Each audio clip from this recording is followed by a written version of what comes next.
The Leukemia Lymphoma Society's origin started with a child who was diagnosed with leukemia, Robert de Villiers, a son of a New York family. He died shortly after his diagnosis. 5 years later, in 1949, his parents started the Robert Rosselet de Villiers Foundation, later to become the Leukemia Lymphoma Society.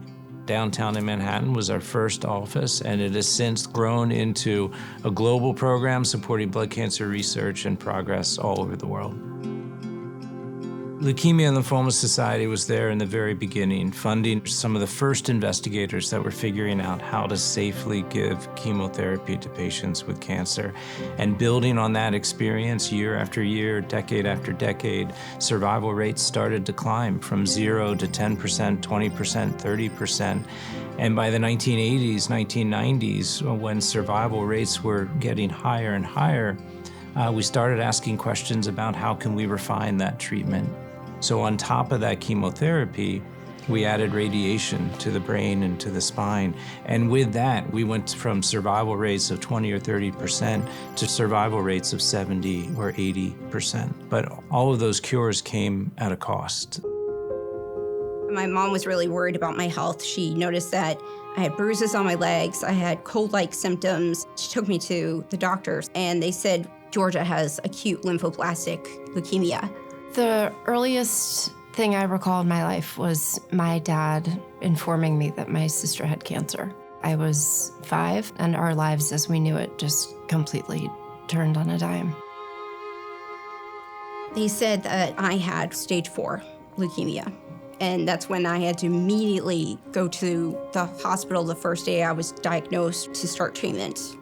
When my parents were presented with the only protocol that could potentially help save her life, that carried with it some very, very serious potential ramifications. I had cranial radiation and chemotherapy. They radiated my brain to make sure that, nothing cancerous would spread to it. Cure rates for ALL were in the 20 to 30% range until cranial radiation. And with cranial radiation, it jumped up to 60, 70%. But we started to observe that we were causing long-term side effects, some quite debilitating and life-limiting. The difficult side effect from that was learning disabilities, especially with math, time comprehension, history, memories. I think she had over a 75% chance of developing a brain tumor. From head to toe, I don't think there was a vital organ in her body that was unaffected.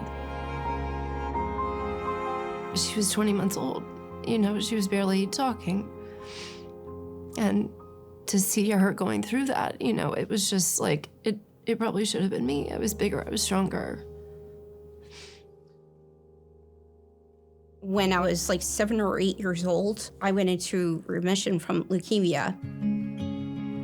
Right after I went into remission, my dad decided to make a plan of how to help cancer patients like me.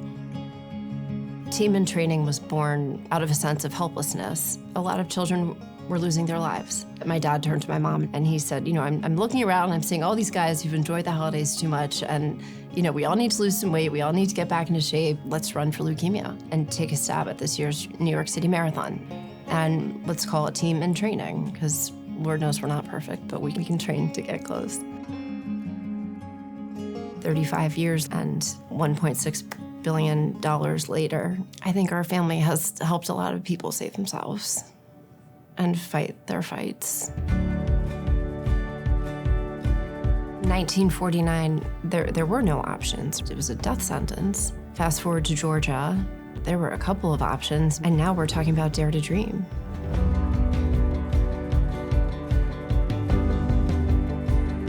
It's incredibly meaningful that now we can look at kids and give them hope, and kids can survive and thrive and can dream as much as they want about amazing lives ahead of them.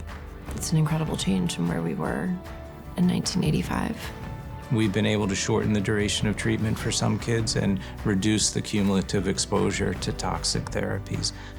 The problem is that 80% of the kids diagnosed with leukemia or with any cancer still have significant life-limiting and lifelong side effects. So how can we refine the treatment to reduce the side effects and still cure as many, if not more, children? Whatever that discovery is, I can promise you that there's an LLS-funded investigator who's working on